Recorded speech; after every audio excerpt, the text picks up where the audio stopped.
Juste au nord de l'équateur martien, se trouve un cratère d'impact de 45 km de large qui, selon les scientifiques, pourrait avoir été le site d'un ancien lac.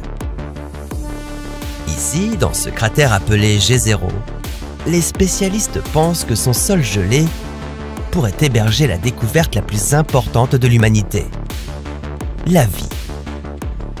Le 18 février 2021, le rover Perseverance de la NASA s'est posé sur ce cratère afin de déterminer si finalement nous sommes vraiment seuls.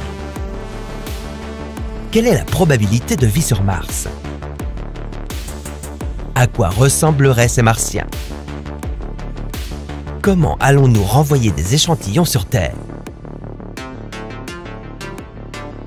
Voici Et si, et nous nous demandons ce qui se passerait si nous découvrions la vie sur Mars. Comme l'a résumé la revue Scientific American, il faudrait un quasi-miracle pour que Mars soit stérile. L'astrobiologiste de la NASA, Chris McKay, pense que la Terre et Mars partagent des matériaux depuis des milliards d'années. Un peu comme vous servir dans l'étagère à épices de votre coloc. Bah quoi, c'est pas un truc que tout le monde fait? Reprenons. Les comètes ou les grosses météorites qui ont frappé la Terre peuvent aussi avoir envoyé des débris sur Mars, et vice-versa. Une infime partie de ces débris échoués sur Mars pourrait avoir transporté les mêmes microbes qui ont lancé la vie telle que nous la connaissons sur Terre. Mais à quoi ressemblerait cette vie extraterrestre? De nombreux scientifiques s'accordent à dire que la vie que nous pourrions trouver sur Mars devrait être incroyablement robuste. Radiation, température glaciale. Quelle forme de vie pourrait survivre à un environnement aussi rude? Aussi farfelu que cela puisse paraître, les microbiologistes ont découvert de nombreux organismes qui prospèrent dans des environnements extrêmes. Le tardigrade, ou ours d'eau, est un extrémophile très résistant. Il peut résister à la chaleur extrême, au froid, à la pression, aux radiations et même à un manque total d'oxygène. Il existe également sur Terre certains types de bactéries qui produisent rapidement des spores lorsqu'elles sont confrontées à des conditions dangereuses. Ces bactéries peuvent alors hiberner pendant une longue période de sécheresse et résister à des rayonnements ionisants intenses. Une équipe de plus de 1000 géologues, chimistes, physiciens et biologistes du monde entier a foré dans la Terre à 4,8 km de profondeur et découvert des formes de vie bien robustes. Mars a un passé géologique similaire à celui de la Terre. L'exploration du sous-sol pourrait donc être un excellent point de départ. En forant dans le cratère de G0, nous pourrions rencontrer des spores associés à une ère géologique relativement récente. Et lors de futures missions vers Mars, nous pourrions creuser encore plus profondément et découvrir des microbes entièrement végétatifs. Pour trouver des échantillons de roches susceptibles d'abriter la vie, le rover Perseverance de la NASA utilise un réseau de lasers, appelé SuperCam, un outil qui peut étudier la surface de Mars à distance. L'un des lasers chauffe un échantillon de roche et le vaporise, ce qui crée un plasma qui peut être ensuite analysé pour comprendre sa composition élémentaire. Un autre laser révèle quant à lui quel composé se trouve dans la saleté. Si la SuperCam détecte des molécules organiques ou des concentrations élevées d'éléments comme l'azote ou le phosphore, le rover se dirigera vers la surface pour l'examiner de plus près. Il balayera ensuite le sol plus en détail pour détecter toute matière organique cachée dans la poussière. L'équipe de la NASA sur Terre n'a qu'une seule chance de choisir le bon endroit pour recueillir ces échantillons. L'espace à bord du rover étant limité, seules quelques dizaines d'échantillons peuvent être collectés. Donc, pas d'empressement. Et on croise les doigts. Si tout se passe bien, la NASA prévoit de ramener sur Terre des échantillons connus pour avoir conservé des biosignatures. Les biosignatures sont de légères traces moléculaires laissées par des microbes il y a des milliards d'années. Une fois les échantillons collectés, la NASA et l'Agence spatiale européenne prévoient 2 missions pour les ramener sur Terre. Il s'agit d'envoyer des tubes d'échantillons de roches et de sol en orbite pour qu'ils soient collectés par un autre vaisseau spatial, puis les ramener sur Terre. Plutôt cool comme opération. Si la mission de Persévérance est couronnée de succès, la découverte de la vie sur Mars serait aussi révolutionnaire que la découverte de l'ADN. En 1543, Copernic a audacieusement ébranlé le statu quo avec sa théorie selon laquelle les planètes tournent autour du Soleil. Ces découvertes ont complètement changé notre vision du monde, ne plaçant plus la Terre au centre de l'univers. Découvrir de la vie au-delà de la Terre pourrait être tout aussi puissant. Mais ne pas trouver de vie pourrait soulever encore plus de questions. La Terre est-elle vraiment spéciale? Sommes-nous donc seuls ici-bas? Même si nous ne découvrons pas de vie, ces échantillons de roches martiennes permettront aux chimistes d'étudier en détail la géochimie, la minéralogie et les matériaux de base du substrat rocheux de Mars. Cela pourrait nous fournir des informations essentielles sur l'histoire du climat de Mars et nous aider à mieux comprendre le climat de la Terre également. En 1976, 2 vaisseaux Viking sont devenus les premiers engins spatiaux de la Terre à se poser sur Mars. Ils ont également sondé la présence de vie dans le sol martien et les résultats sont encore débattus aujourd'hui. Une expérience a indiqué que le sol martien était positif pour le métabolisme. Sur Terre, cela assurerait presque à 100% la probabilité de présence de vie. Mais pas de bol, une autre expérience connexe n'a trouvé aucune trace de matière organique.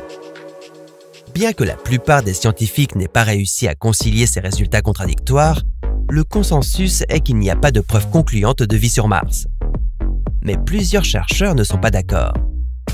Les récentes découvertes de micro-organismes terrestres survivant à l'extérieur de l'ISS indiquent que la vie pourrait être suffisamment résiliente pour Mars. Et la présence de méthane dans l'atmosphère martienne pourrait être le signe de la présence de méthanogènes microbiens, un type de micro-organisme qui produit une quantité importante de méthane. Bah tiens, des aliens qui puent. Il est possible que la vie sur Mars n'ait pas eu les bonnes conditions pour démarrer. Ou peut-être qu'elle s'est éteinte lors d'un événement d'extinction similaire à l'astéroïde qui a anéanti les dinosaures. Il est même possible que nous finissions par trouver une vie apportée accidentellement sur Mars par l'un de nos nombreux rovers. Espérons seulement que la mission Persévérance ne se transforme pas en un fiasco à 2,7 milliards de dollars. Au fait, si la planète rouge vous attire, avez-vous déjà pensé à vous y installer? Avec les récents développements en matière de fusées, la colonisation de Mars pourrait être possible de notre vivant.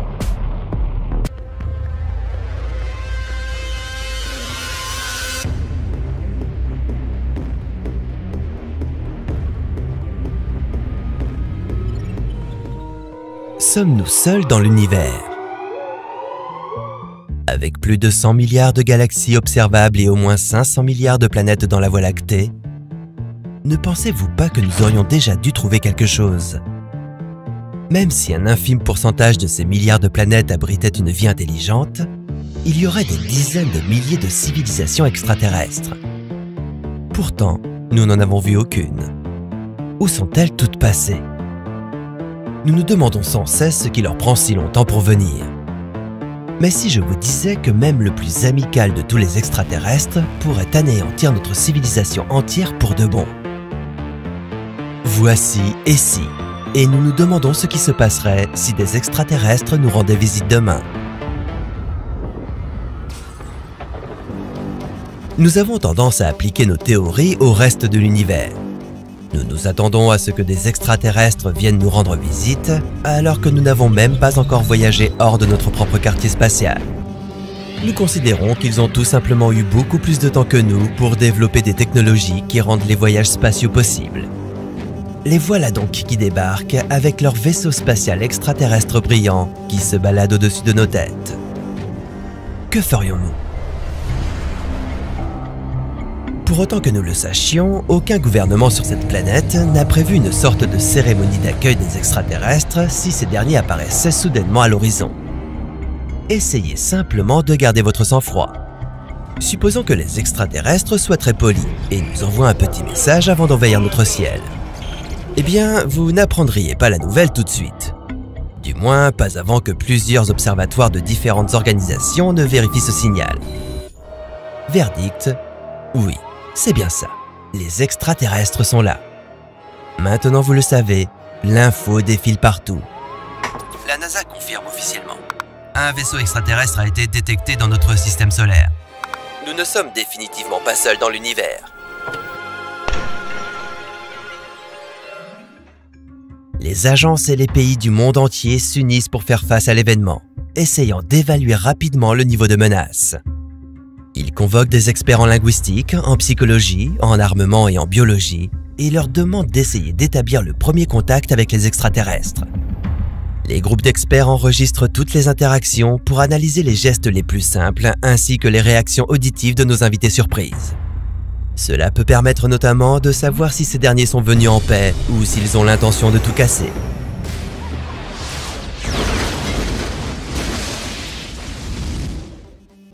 Certaines personnes pourraient prétendre que ce devrait être aux chefs religieux d'établir les premières conversations. Mais quelque chose me dit que les extraterrestres n'ont pas appris nos langues à l'école. Alors bonne chance à tous ceux qui essayeraient de se lancer dans les pourparlers. Pendant que les personnes les plus intelligentes du monde sont occupées à essayer d'interpréter les intentions des extraterrestres, vous seriez... Mais attendez, vous n'êtes pas curieux de savoir à quoi ressemblent les extraterrestres? Certains experts en évolution sont d'accord pour dire que certains éléments comme les protéines et l'ADN sont les mêmes, peu importe d'où l'on vient dans l'univers. Si cela s'avérait vrai, l'évolution des aliens serait proche de celle des humains. Ils auraient une vision binoculaire avec des yeux situés près du cerveau. Tout comme nous, ils seraient basés sur la terre ferme et auraient au minimum 2 jambes pour se déplacer et 3 doigts pour pouvoir manier des outils. Certes, certaines espèces terriennes ressemblent à cela, mais essayez d'imaginer quelque chose venant d'une autre planète. Pendant ce temps, sur Terre, alors que les gouvernements sont occupés à élaborer un plan d'action, les médias vous tiennent informés.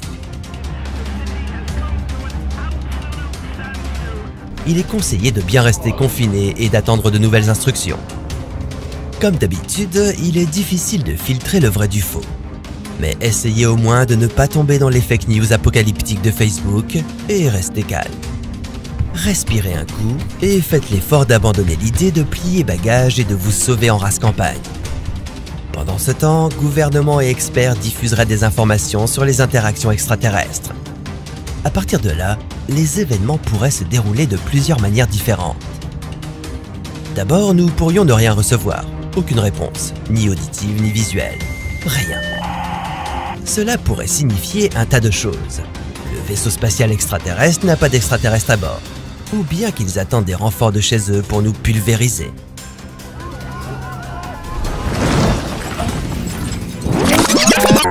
Un autre scénario possible serait que les extraterrestres répondent et essayent de communiquer sans utiliser d'armes. Mais il resterait difficile de deviner leurs éventuelles intentions.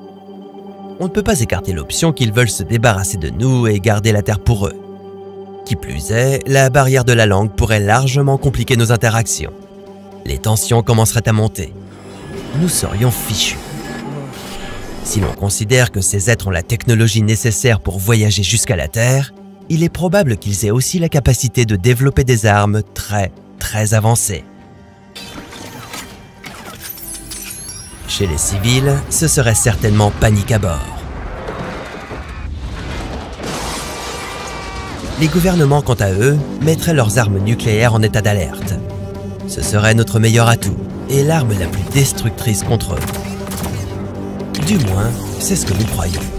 Il se peut que les extraterrestres aient des réactions négatives à des éléments terrestres auxquels nous sommes tous habitués. Si par exemple leur peau fondait au contact de l'eau, alors se défendre contre eux serait simple. Nous ne disons pas que les extraterrestres apporteraient nécessairement le malheur sur la Terre. Ils ne voudraient peut-être aucun mal. Mais si des micro-organismes dangereux venus de l'espace les accompagnaient et parvenaient jusqu'à nous, nous les humains n'aurions aucune immunité naturelle contre ces microbes extraterrestres. Et ils pourraient lentement mais sûrement faire disparaître notre espèce de la surface de la planète. Mais de toute façon, si les extraterrestres ne venaient pas ici pour se faire des amis, nous serions détruits bien avant d'avoir eu la chance de leur proposer une quelconque paix entre êtres intelligents. En tout cas, nous ne sommes pas prêts pour une visite de voyageurs interplanétaires. Nous ferions mieux de nous préparer au premier contact.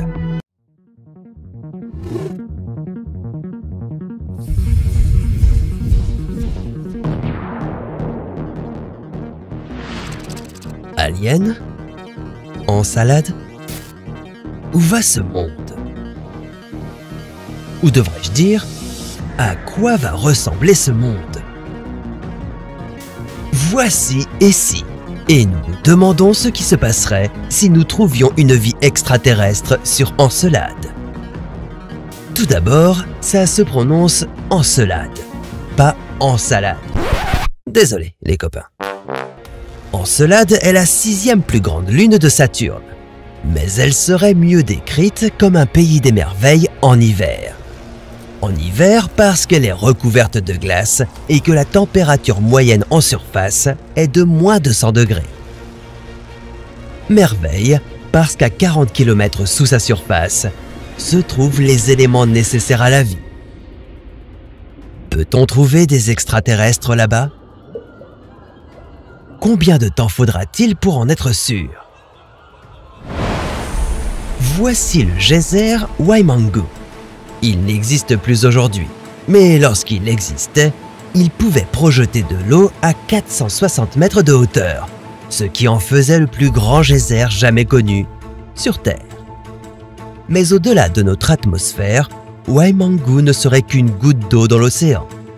Si vous voulez voir un vrai geyser, vous devriez réserver un voyage pour Saturne. En septembre 2005, la sonde spatiale Cassini de la NASA, qui vaut 1 milliard de dollars, a détecté, en se rapprochant de Saturne, d'énormes éruptions au pôle sud d'Encelade. Cette petite lune est environ 25 fois plus petite que la Terre, mais ses geysers sont 8000 fois plus grands que tout ce qui a été enregistré sur notre planète.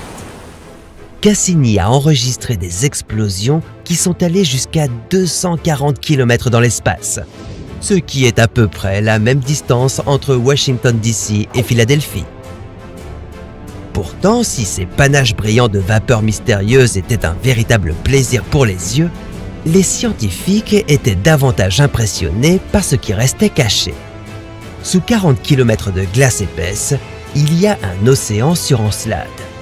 Et il est remarquablement similaire aux océans que nous avons sur Terre, où la vie pourrait avoir commencé. Les données recueillies par la sonde spatiale Cassini indiquent que l'eau d'Encelade est salée et qu'elle est probablement chauffée par des cheminées hydrothermales. Si l'océan d'Encelade fonctionne comme le nôtre, on s'attend à ce que ces sources souterraines expulsent de l'eau chaude riche en hydrogène, qui se mélange à des composés organiques pour créer des acides aminés, lesquels se combinent pour former des protéines, les ingrédients de la vie. On estime que notre planète est âgée d'environ 4,5 milliards d'années. Les premières preuves de vie sur Terre proviennent de fossiles trouvés dans des roches vieilles d'environ 3,7 milliards d'années. Aujourd'hui, on estime qu'Encelade est âgée d'environ 1 milliard d'années, ce qui signifie que si elle suit une chronologie similaire à celle de la Terre, elle aurait l'âge idéal pour commencer à abriter la vie. Mais si l'on considère que pendant 90% de l'histoire de notre planète, la vie sur Terre était microbienne, il y a de fortes chances que la vie extraterrestre sur Encelade soit également microbienne. La grande question est, à quoi pourraient ressembler ces extraterrestres? Nous parlons de créatures formées dans des eaux froides et sombres, sans accès à la lumière du soleil. Comment vont-ils interagir avec leur environnement? Brilleraient-ils dans le noir? Seraient-ils capables de voir sans yeux? Comment pourraient-ils évoluer, en taille et en intelligence? Les trouverons-nous un jour? Ou bien nous trouveront-ils? Si vous vous demandez où faire votre prochain voyage, voilà un endroit que vous ne devez pas rater, le lac Baïkal. Ce lac est unique et son passé comprend de nombreuses histoires fascinantes liées à des observations d'ovnis et des monstres nageant dans ses profondeurs, dont certains semblent être des formes de vie extraterrestres. Mais si c'était vrai, que font-ils sur Terre? Quel type de technologie utilisent-ils? Pourrons-nous les voir un jour? Voici et si, Et nous nous demandons ce qui se passerait si des extraterrestres sous-marins se cachaient dans le lac le plus profond du monde. Le lac Baïkal se trouve dans le centre-sud de la Russie, près de la frontière mongole. C'est le lac le plus ancien, le plus grand et le plus profond de la planète. Et il est particulier sous bien des aspects. Le lac Baïkal contient de l'eau oxygénée à ses plus grandes profondeurs. Il est également chauffé, et personne ne peut expliquer pourquoi. D'accord. Globalement, l'écosystème du lac Baïkal est l'un des plus riches en vie d'eau douce. Et environ 80% de ses plus de 3700 espèces ne se trouvent nulle part ailleurs dans le monde. Bon, tout cela est fascinant et incroyablement étrange. Mais essayons d'être rationnels pour une fois, d'accord? Est-ce que les extraterrestres peuvent vivre dans ce lac? Techniquement, oui. Le lac Baïkal a une vallée de rift et sa profondeur varie de 8 à 11 km. Une grande partie du lac n'a pas encore été explorée. En 1982, une équipe de 7 plongeurs est descendue à 50 mètres de profondeur. Les membres survivants de l'équipe ont raconté une histoire tout à fait fascinante. Ils ont dit avoir rencontré des humanoïdes beaucoup plus grands que nous, d'environ 2,7 mètres de haut. Ils portaient des objets ressemblant à des casques sur la tête, mais pas de bouteilles d'oxygène ni de matériel de plongée.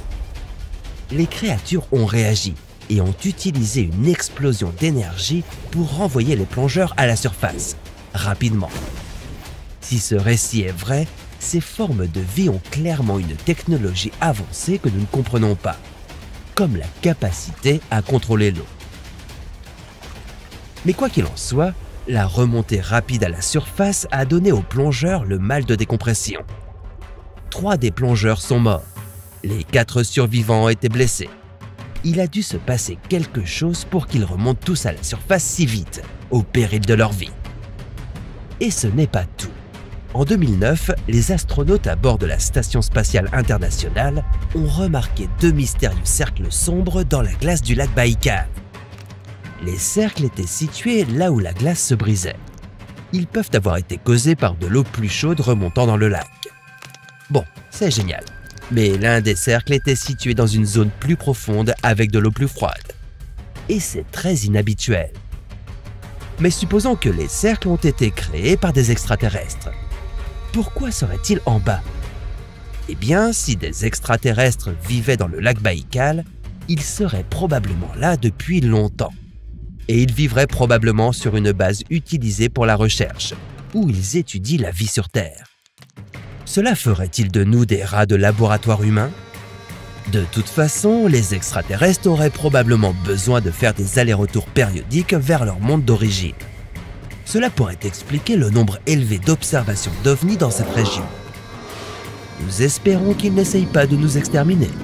S'ils voulaient être vus, ils se seraient probablement déjà montrés. Peut-être auraient-ils choisi ce lac parce qu'il est unique. Ou peut-être que le Baïkal est unique parce que des aliens y vivent. Nous nous demandons si tout cela est réel. Ou bien est-ce simplement étrange? Et si des extraterrestres vivent dans les profondeurs de ce lac, comment communiquent-ils? Pourraient-ils utiliser la télépathie? Il y a des milliards d'années, une autre planète s'est écrasée sur la Terre. C'est un événement de cette ampleur qui aurait pu créer notre Lune, mais également amener une vie extraterrestre sur notre planète. Quelle preuve de cette planète existe encore sur Terre aujourd'hui? Pourrait-il y avoir de la vie dans les profondeurs de la Terre? Et cette vie pourrait-elle être une civilisation avancée d'extraterrestres humanoïdes? Voici et si, et nous nous demandons ce qui se passerait si des extraterrestres vivaient dans la Terre. Il y a 4,5 milliards d'années, Theia, une protoplanète de la taille de Mars, a percuté notre jeune Terre. Cette collision a dispersé des morceaux des 2 planètes dans l'espace. Et de nombreux scientifiques soutiennent que ces morceaux ont fini par se fondre pour former notre Lune. Mais ce qui est arrivé au reste de Theia est encore un mystère. L'existence de blocs de matière à l'intérieur du manteau terrestre, connu sous le nom de superpanache, pourrait être la preuve que des parties de Theia ont fusionné avec la Terre. Ces morceaux mesurent jusqu'à 1000 km de haut et plusieurs fois plus de large. Ils se trouvent sous l'Afrique et l'océan Pacifique, à cheval sur le noyau de la Terre comme une paire d'écouteurs. Mais d'autres théories, dont certaines remontent à plusieurs siècles, proposent une explication complètement différente de ce qui existe sous la surface et décrivent un paradis tropical luxuriant pour les extraterrestres. La Terre est constituée de 4 couches: la croûte, le manteau et le noyau externe et interne. Mais il n'y a pas eu d'exploration réussie sous la croûte. Il y a donc beaucoup de choses que nous ne savons pas sur les réalités sous la surface. Cela a conduit à des spéculations spectaculaires comme la théorie de la Terre creuse. Selon cette théorie, notre planète pourrait être une série de sphères imbriquées autour d'un noyau central. Entre ces coquilles, il pourrait exister des atmosphères capables d'accueillir la vie. Au XVIIe siècle, Edmund Halley, le scientifique qui a découvert la comète de Halley, a soutenu cette théorie. Beaucoup d'autres l'ont complétée, suggérant qu'un petit soleil pourrait être suspendu au centre de la Terre. Des plantes, des animaux et des humains pourraient y vivre.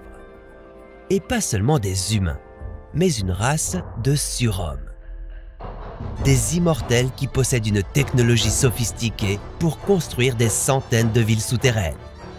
Mais s'il y avait des extraterrestres à l'intérieur de la Terre, quelles seraient les conditions de vie?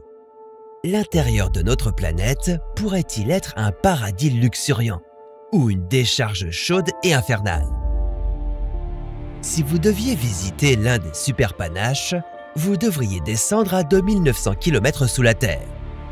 Là, vous seriez entouré de magma ou de roches liquides, dont la température peut atteindre 3700 degrés.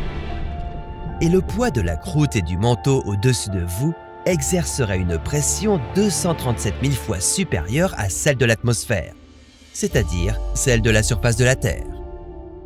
Quelle que soit la vie que vous trouveriez là-dessous, elle existerait dans ces conditions extrêmes. Et ces formes de vie devraient évoluer pour extraire l'oxygène directement du magma, voire vivre sans. Elles survivraient également sans lumière solaire. Les radiations seraient leur principale source d'énergie. Heureusement pour eux, la désintégration radioactive de l'uranium, du thorium et du potassium dans la croûte terrestre et le manteau représente la principale source de chaleur à l'intérieur de la Terre. Il pourrait y avoir toutes sortes de créatures non découvertes là-dessous. Mais tant que l'on ne pourra pas résister à la pression et à la chaleur pour le découvrir, nous ne le saurons jamais. En ce qui concerne la Terre creuse, il est agréable d'imaginer un monde paradisiaque sous nos pieds, au lieu de couches et de couches de roches chaudes en fusion. Et qui sait, peut-être y a-t-il de la vie extraterrestre là-dessous. Cette pas si petite pièce de matériel pourrait changer l'astronomie pour toujours. Et il se pourrait que nous soyons sur le point de trouver une vie extraterrestre. Peut-être dans quelques jours. Quel est ce nouvel outil puissant? Comment pourrait-il détecter la vie dans des galaxies lointaines? Et s'il trouve de la vie, que se passera-t-il ensuite? Voici ESSI, et nous nous demandons ce qui se passerait si le télescope James Webb découvrait une vie extraterrestre. Le télescope spatial James Webb a été lancé dans l'espace le 25 décembre 2021. Sa mission? Étudier l'histoire de notre univers, depuis les rémanences du Big Bang jusqu'à la formation de systèmes solaires comme le nôtre. Ce grand télescope infrarouge est 100 fois plus puissant que le télescope Hubble. Il est composé de 18 segments de miroirs séparés, fabriqués en beryllium ultra léger. Ceux-ci se déplient et s'ajustent pour former un miroir primaire de 6,5 mètres. Maintenant que le télescope Webb a atteint sa destination à 1,5 million de kilomètres de la Terre, il devrait être capable de voir dans le passé de notre univers. Il pourrait être la clé pour découvrir la vie extraterrestre. À moins qu'il ne nous trouve d'abord. si vous cherchiez des traces de vie sur des exoplanètes lointaines, vous ne chercheriez pas des petits hommes verts, mais plutôt des biosignatures. En d'autres termes, des caractéristiques dans l'atmosphère d'une planète qui pourraient être des preuves de vie dans le passé ou le présent. Imaginez un astronome extraterrestre d'une galaxie lointaine pointant un télescope vers la Terre.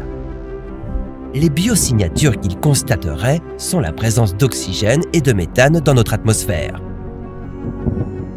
Sans forme de vie respirant ces deux gaz, ces éléments réagiraient avec d'autres et disparaîtraient. Le télescope James Webb cherchera donc à détecter la présence d'oxygène et de méthane. Il faudrait d'abord détecter la présence d'une exoplanète autour d'une étoile lointaine. On peut le faire par la méthode des transits. Lorsqu'une planète passe devant une étoile, on observe que sa lumière diminue légèrement. Après que cette planète soit passée plusieurs fois devant son étoile, on dispose de suffisamment de données pour mesurer son atmosphère. Vous serez en mesure de voir la quantité de lumière qui traverse son atmosphère. Et vous pourriez déterminer les éléments atmosphériques qui existent en vous basant sur la façon dont la lumière se disperse. Avec un télescope aussi puissant que le Webb, on pourrait recueillir suffisamment de données après qu'une planète soit passée devant son étoile 5 à 10 fois seulement. Ainsi, après seulement 20 heures d'investigation d'une planète, vous pourriez détecter la présence des conditions nécessaires à la vie. Mais ensuite, quoi? Eh bien, vous ne rendriez pas cette information publique tout de suite. Vous devriez probablement suivre l'échelle de confiance de détection de la vie, communément appelée COLD. Il s'agit d'une approche que les scientifiques de la NASA cherchent à établir. Cette approche cherche à établir un nouveau cadre pour discuter de la proximité de la découverte de la vie au-delà de notre planète. L'échelle comporterait 7 niveaux. Le premier niveau serait la détection de biosignatures. Au fur et à mesure que les données sont collectées, on augmente l'échelle jusqu'au niveau 7. À ce stade, vous trouverez probablement une vie extraterrestre. C'est à ce moment-là que le monde entier panique et que des puissances extraterrestres se téléportent pour conquérir notre planète, non? Pas exactement. Si nous découvrons de la vie en utilisant le télescope Webb, il serait plus probable que nous soyons les êtres puissants et intelligents. La révélation d'une vie extraterrestre serait beaucoup moins spectaculaire que ce que les films suggèrent. Cela pourrait prendre des décennies. Préparez-vous à une lente progression d'innombrables petites annonces. Et n'oubliez pas que les distances entre la Terre et les exoplanètes étudiées sont très grandes. Si vous décidiez d'entreprendre un voyage interstellaire vers l'une d'entre elles, comme l'exoplanète TRAPPIST-1e, il vous faudrait des décennies. Mais les scientifiques pensent que cette planète pourrait avoir des conditions atmosphériques similaires aux nôtres, ou du moins similaires à celles de la Terre il y a 2,5 milliards à 4 milliards d'années. Alors, peut-être que nous pourrions y trouver une vie microscopique. Une découverte comme celle-ci susciterait de nombreuses réactions différentes. Pour vous, ce pourrait être un rêve devenu réalité. Pour d'autres, elle pourrait être inquiétante. Elle pourrait affecter toute votre compréhension de la vie dans l'univers. Il y aura certainement de nombreuses conséquences à une découverte aussi importante. Et si vous découvriez que vous avez un parent disparu depuis longtemps? Et si ce parent perdu venait d'une autre planète de notre galaxie? Et si cette planète lointaine abritait des milliards d'humains, tout comme la Terre? Mais si ces humains, en fait, ne nous ressemblent pas du tout, parce qu'ils viennent du futur? Les extraterrestres pourraient-ils être des versions futures des humains? À quel point seraient-ils en avance sur nous? À quel point auraient-ils évolué? Serions-nous capables de nous comprendre? Que signifierait pour l'humanité la rencontre avec des humains du futur? Voici Et si, et nous nous demandons ce qui se passerait si les extraterrestres étaient des humains du futur. En 1947, un objet mystérieux s'est écrasé dans le désert près de Roswell, au Nouveau-Mexique. Vous connaissez tous cette histoire. Mais pourrait-il vraiment s'agir d'extraterrestres? L'objet mystérieux a été officiellement déclaré comme étant un ballon de l'US Army Air Force. Mais des décennies plus tard, le commandant de la marine américaine George W. Hoover, qui avait une autorisation top secret, a révélé que le mystérieux crash impliquait des humains voyageant dans le temps. D'une manière ou d'une autre, ces humains du futur auraient développé la technologie nécessaire pour surmonter les limitations qui nous empêchent, nous les humains d'aujourd'hui, de faire le même type de voyage.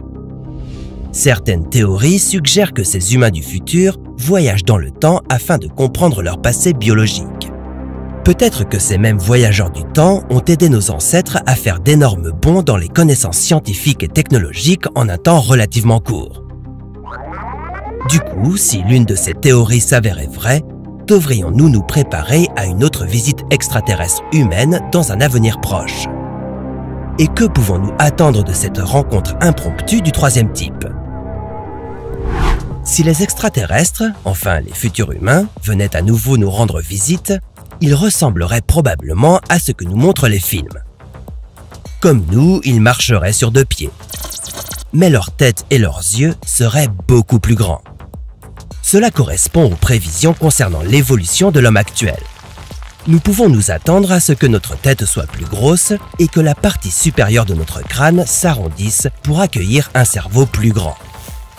Et lorsque notre civilisation aura suffisamment progressé pour permettre les voyages interplanétaires, nos yeux deviendront plus grands afin de mieux voir dans les environnements plus sombres et plus éloignés du Soleil. Les humains du futur pourraient également trouver un moyen de ralentir le processus de vieillissement. Il serait ainsi possible d'effectuer plusieurs voyages vers des lieux situés à des milliers d'années-lumière au cours d'une même vie. Si nous voulons voyager dans un endroit situé à 60 000 années-lumière, et si notre technologie le permet, le vol durera 60 ans pour tous les passagers. Mais quand ils reviendraient sur Terre, 60 000 ans se seraient écoulés. Nous aimerions penser que les humains du futur résoudraient ce problème, afin qu'ils puissent visiter la Terre et revenir chez eux pour raconter leur voyage à leur famille et à leurs amis. Mais si les humains du futur trouvent un moyen de vivre pendant des milliers d'années, cela entraînera-t-il une surpopulation massive sur la planète qu'ils habiteront? Il y a fort à parier que s'ils parviennent à vivre si longtemps, ils réussiront probablement à optimiser leur existence en conséquence. Leur civilisation serait sans doute beaucoup plus efficace que la nôtre. La raison en est qu'ils pourraient avoir des siècles, voire des millénaires d'avance sur nous en termes d'évolution. Les humains du futur seraient beaucoup plus intelligents et disposeraient d'une meilleure technologie pour maximiser leur espace et vivre dans des mondes densément peuplés sans produire les mêmes niveaux élevés de pollution que nous sur Terre. En fait, on peut parier que les humains du futur n'auraient pas seulement une meilleure technologie, mais qu'ils seraient eux-mêmes de la technologie. En effet, tout comme certains humains ont aujourd'hui des implants pour percevoir le son ou détecter la pression atmosphérique, les humains du futur auraient probablement des dizaines d'implants technologiques pour leur faciliter la vie. Pensez à tout ce que votre téléphone portable fait pour vous. Imaginez maintenant que vous puissiez le commander par la pensée et qu'il ne s'agisse plus que d'une petite puce dans votre cerveau. Une puce ou un implant de ce type pourrait également expliquer pourquoi les personnes qui affirment avoir rencontré des extraterrestres disent que ces derniers leur ont parlé dans leur langue maternelle. Les humains du futur pourraient-ils simplement avoir des traducteurs automatiques de langue implantés dans leur cerveau? Ou évolueraient-ils au-delà des divisions linguistiques? Au lieu de cela, ils pourraient utiliser une seule langue universelle, comme l'espéranto. Mais alors, si nous pouvions communiquer avec des extraterrestres ou des humains du futur, que leur demanderiez-vous en premier?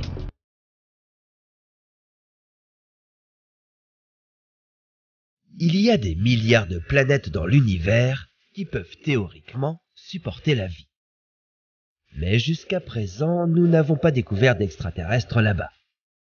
Peut-être que nous regardons simplement au mauvais endroit. Et si la vie extraterrestre ne ressemblait en rien à la vie que nous connaissons? Et si elle n'avait pas besoin d'eau ou d'oxygène? Et si elles pouvaient supporter des températures incroyablement chaudes? Ou des environnements très acides? Et que devrions-nous chercher pour la trouver? Voici et si. Et nous nous demandons ce qui se passerait si des formes de vie extraterrestres étaient à base de silicium. Il y a une chose que votre ADN, un diamant et un canard en caoutchouc ont en commun. Ils sont tous faits de carbone. Le carbone est l'un des éléments les plus abondants dans l'univers. Sur Terre, c'est aussi le principal élément constitutif de toute vie. Le carbone est un élément très spécial, parce que ses atomes peuvent établir 4 liaisons avec un autre élément, l'oxygène, et former de longues chaînes d'atomes appelées polymères. Mais il existe un autre élément qui peut faire la même chose, le silicium. Non seulement le silicium est chimiquement similaire au carbone, mais il figure également sur la liste des produits chimiques les plus abondants dans l'univers. Potentiellement, le silicium pourrait être un élément constitutif de la vie organique extraterrestre. Et nous pourrions même trouver cette vie dans notre propre système solaire. Un candidat pour accueillir la vie extraterrestre à base de silicium se cache parmi les lunes de Saturne. Titan, la plus grande de ces lunes, a une atmosphère composée de 95% d'azote et de 5% de méthane. Il ne contient pas d'oxygène et l'eau dont il dispose est gelée. Car Titan ne reçoit que 1% de la quantité de lumière solaire que la Terre reçoit. Mais des êtres vivants à base de silicium n'auraient pas besoin d'eau. Au lieu de cela, ils pourraient utiliser le méthane liquide comme un élixir galactique pour leur existence. L'absence d'oxygène serait également essentielle pour l'émergence d'une telle vie. Voici pourquoi. Lorsque le carbone s'unit à l'oxygène, ou s'oxyde, comme c'est le cas lors d'un incendie, il se transforme en un gaz, le dioxyde de carbone. Or, lorsque le silicium s'oxyde, il devient du dioxyde de silicium, ou un silice, qui est un solide et non pas un gaz. Si Titan avait de l'oxygène dans son atmosphère, le silicium se transformerait immédiatement en roche, et aucune vie ne pourrait commencer dans cet état. Toutefois, l'atmosphère de Titan ne contient pas d'oxygène, ce qui donne une chance à la vie à base de silicium. À quoi aurait ressemblé cette vie? Quelle taille auraient les espèces à base de silicium? Est-ce qu'elles construiraient leur propre civilisation? Ou inventeraient-elles leur propre langage?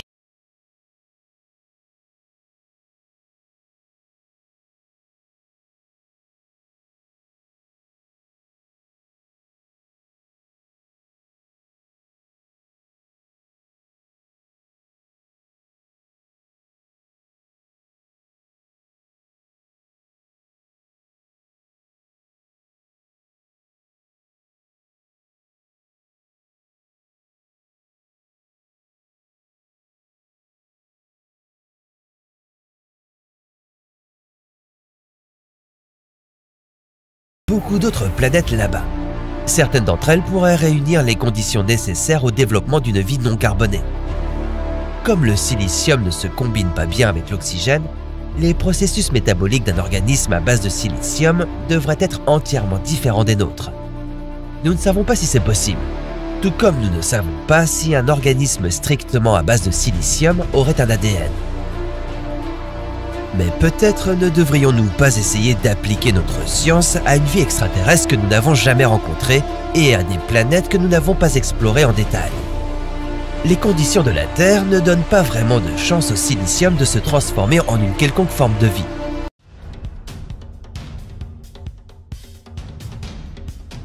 Quelque chose émerge de la fosse des Mariannes. Et ça ne vient pas de notre planète.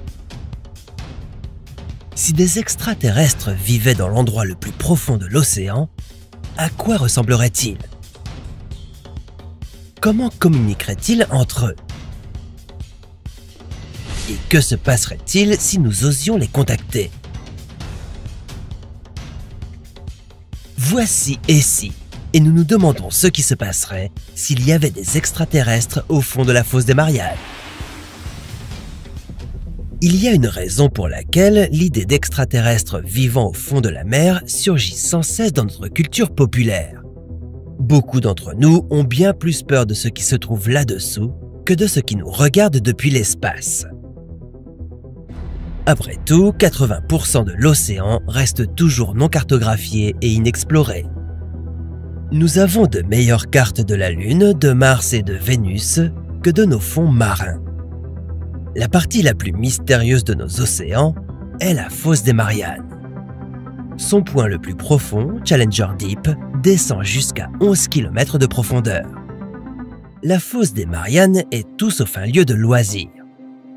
Aucune lumière ne parvient à atteindre son fond et les températures ne dépassent que de quelques degrés le point de congélation.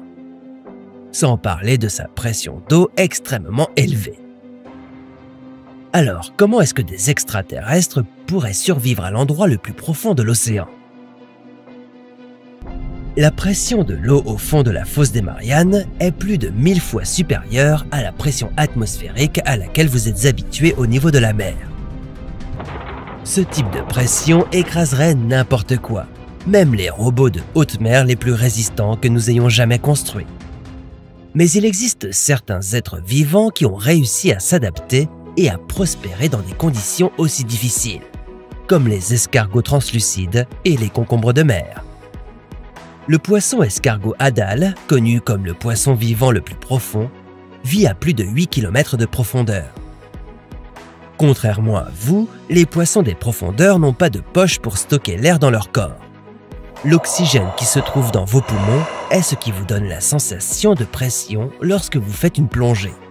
L'absence d'air signifie que ce poisson a une plus grande tolérance face au poids de toute cette eau au-dessus de lui. Les extraterrestres qui se cachent potentiellement là-bas doivent partager les mêmes caractéristiques. Stocker de l'air ne doit pas être leur truc. Mais que feraient-ils pour se nourrir? Eh bien, il est probable qu'ils imitent encore leurs voisins du fond de la mer. Les créatures des profondeurs se nourrissent des restes des microbes, des algues ou des animaux en décomposition provenant d'en haut. Nos navires coulés pourraient être un buffet spécial pour eux. Toute vie extraterrestre au fond de la tranchée mangerait probablement la même chose.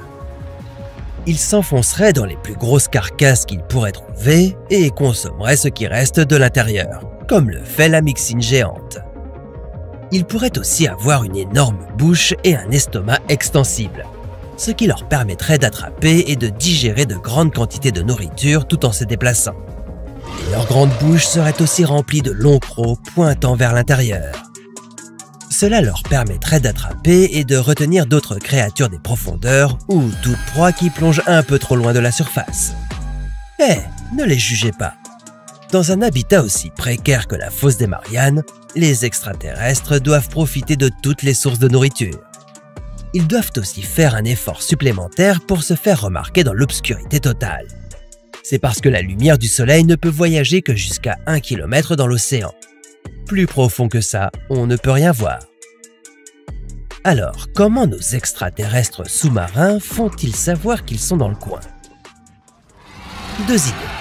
Par le son et par la lumière qu'ils produisent eux-mêmes.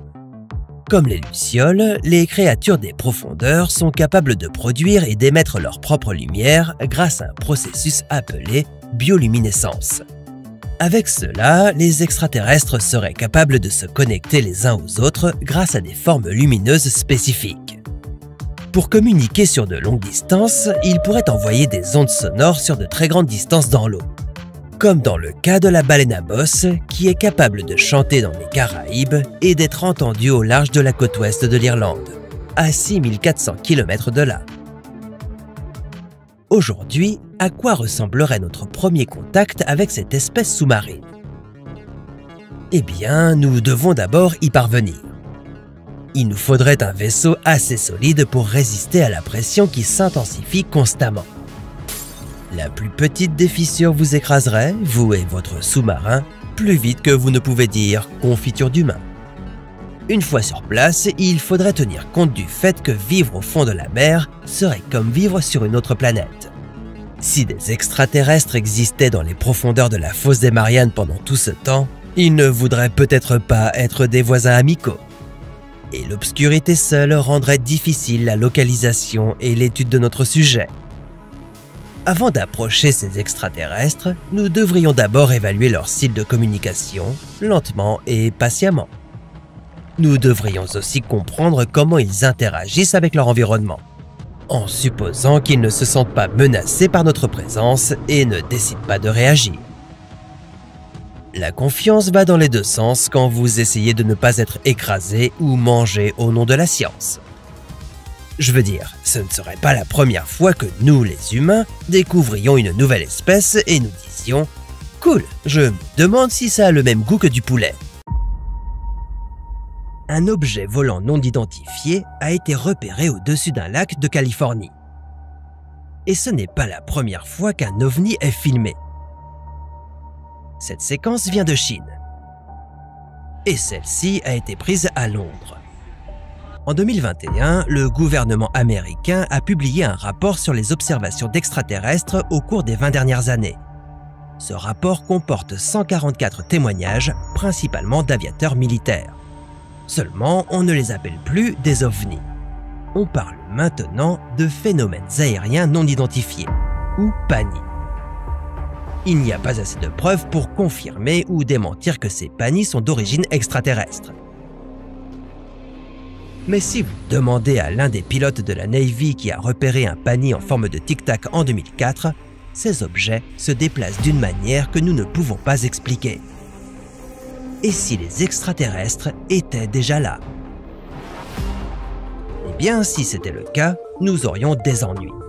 Parce qu'en cas d'invasion extraterrestre, nous n'avons pas de plan pour ça.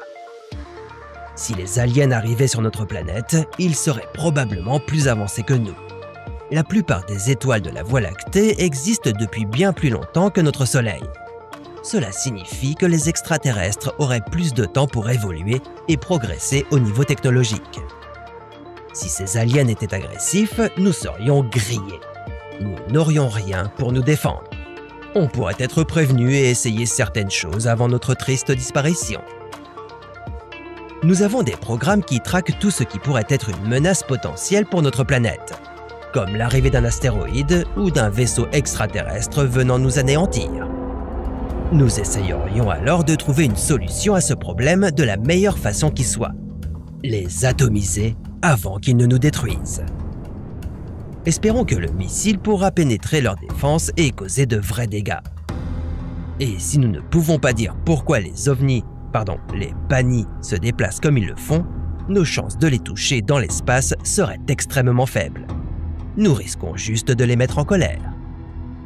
Maintenant, s'ils atterrissent sur notre planète, espérons que le Pentagone dispose d'armes secrètes pour leur mettre une raclée. Mais même si les extraterrestres ne nous voulaient aucun mal, leur visite pourrait quand même entraîner la fin de notre civilisation. Pendant que les gouvernements mondiaux tenteraient d'évaluer les menaces et de trouver des moyens de communiquer avec eux, il serait ordonné aux civils de rester chez eux. Mais il serait difficile de retenir tout le monde. Les gens pourraient croire les fausses nouvelles de la fin du monde et paniquer. Notre société serait probablement divisée. Même si nous gardions notre sang-froid, les aliens pourraient apporter des microbes extraterrestres contre lesquels nous pourrions ne pas être immunisés. Ils pourraient donc nous anéantir sans même le vouloir. Espérons qu'ils se tiennent à l'écart et qu'ils n'exploseront la Terre que plus tard, bien après notre disparition. Mais c'est une histoire pour un autre. Et si ?